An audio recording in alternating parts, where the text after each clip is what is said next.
Hi, I'm Will White, Solar Application Specialist at Fluke, and in this DER Tech Talk, I'm going to discuss connecting modules, solar modules, in both series and parallel, and I'm going to use IV curves to illustrate what happens when we connect things in series and in parallel.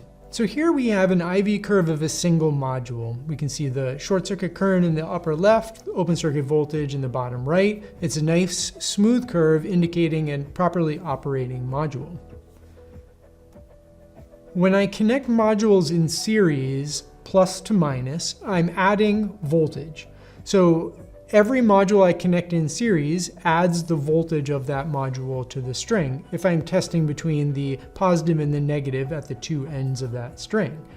When I look at the IV curve, we can see that the voltage builds at the bottom of the chart, but the current remains the same. The current's actually dictated by the size of the cell within the module. So every time I add in series, voltage goes up, current remains the same.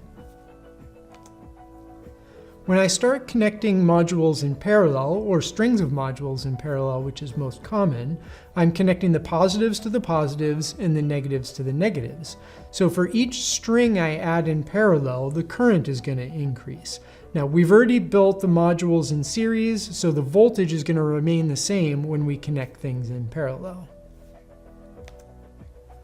The number of modules connected in series and then the number of strings of modules connected in parallel will give us the IV curve for that array. Here we can see we've got a couple in series, a couple in parallel. If I were to IV curve trace that set of modules or that array, I would get a single IV curve for the entire array that I'm testing.